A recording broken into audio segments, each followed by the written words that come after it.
welcome to MMA Made Easy, where we break hard techniques into easy chunks. Today we're going to be looking at the half guard. Okay, so there's a couple different variations of the half guard. The main one is what the half guard is when I've attempted to have full guard, but I screwed up, and my partner's leg is on the outside of my leg.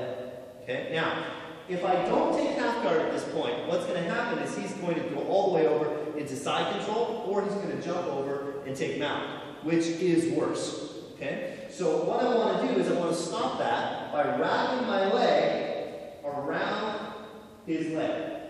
Okay? From there, I'm still in a very bad place. Half guard is not a good position to have, but it's prevented him from passing to any other position. Okay?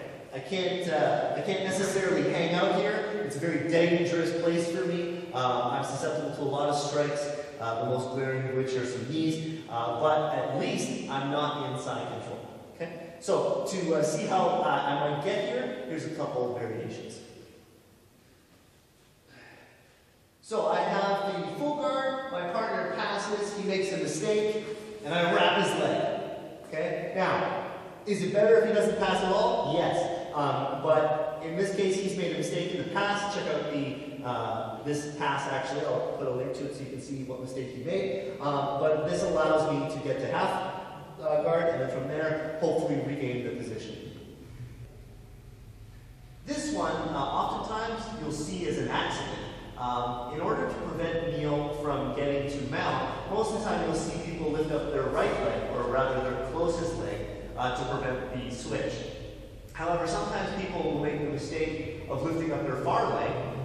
This is a great way to invite a really big knee to the crotch, but at least you can catch him in half guard. So as you're going, at least you're holding on in half guard instead of screaming in pain in side control. So it's slightly better. Another reason you might end up in half guard is when you kind of screw up a shrimp a little bit. So you kind of come out here, you kind of end up here, so you end up in half guard. That is another variation of how you might end up in half guard. All of these are their own techniques which you can check out. These are just some examples of why you might end up here. You are always either screwing up and making a position less bad, or you're trying to escape a really bad place and you end up in a sort of bad